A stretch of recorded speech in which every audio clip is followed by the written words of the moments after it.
सीधा रुख करेंगे असम का, जहां बरछुला विधानसभा क्षेत्र में आयोजित जनसभा को संबोधित करने पहुंचे उत्तर प्रदेश के मुख्यमंत्री योगी आदित्यनाथ। क्या कुछ कह रहे हैं, सुनवा देते हैं आपको।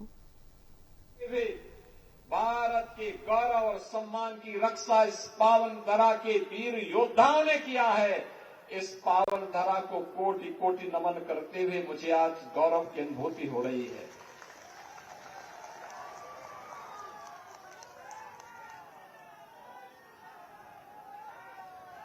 एक और मां कामाख्या का आशीर्वाद, यहां के श्रमिकों और कामगारों की मेहनत और परिश्रम का परिणाम है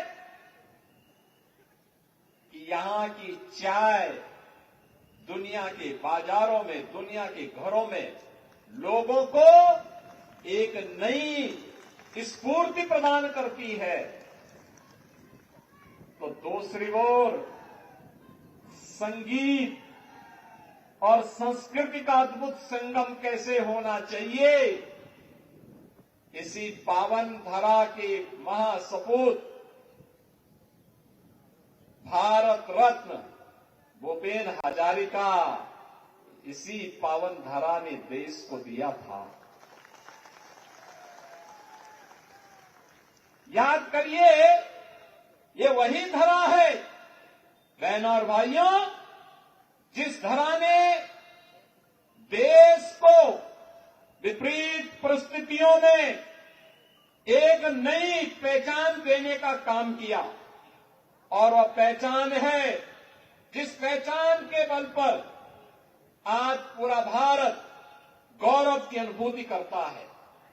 बहनों और भाइयों, ये भारतीय जनता पार्टी की सरकार है, जिस सरकार ने आज इस पावन धरा से जुड़ी हुई इन विभूतियों को, उनके देश के प्रति योगदान को, असमिया संस्कृति को संरक्षण करने के कारण उन्हें सम्मानित करने का काम किया है।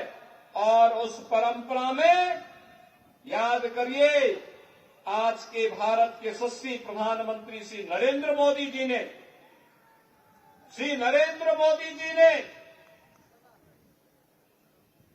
संगीत और संस्कृति के लिए असम के महानायक के रूप में भूपेन हजारिका को 2019 का भारत रत्न देकर के भारत रत्न की परंपरा को गौरवान्वित करवाया। स्वर्गीय अटल बिहारी वाजपेयी जी जब प्रधानमंत्री थे 1999 में, उन्होंने इसी पावन धरा के महान सपूत श्री गोपीनाथ बोरदोलोई को भी भारत रत्न देकर के सम्मानित करने का काम किया था।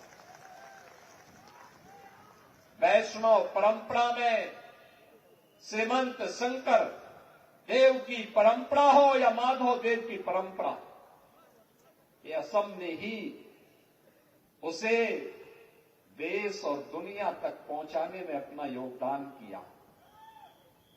जो धरा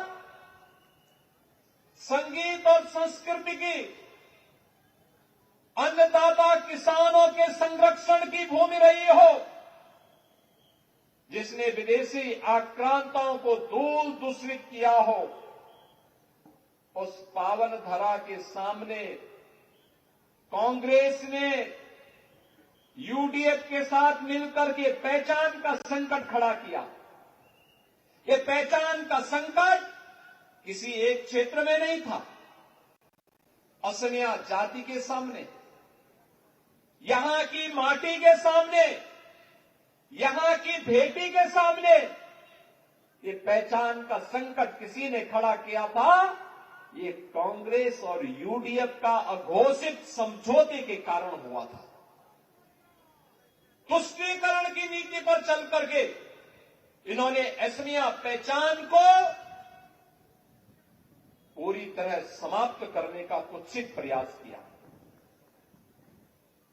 इन्होंने यहां की माटी के साथ घुसपैठियों को घुसा करके असम के सामने पहचान का संकट खड़ा किया।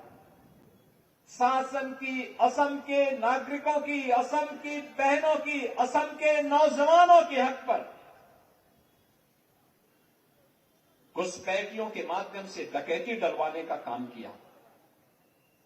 भेटी के माध्यम से असमिया संस्कृति को इन्होंने पूरी तरह समाप्त करने की साजिश रची। लेकिन जब प्रधानमंत्री मोदी जी के नेतृत्व में दिल्ली में सरकार बनी,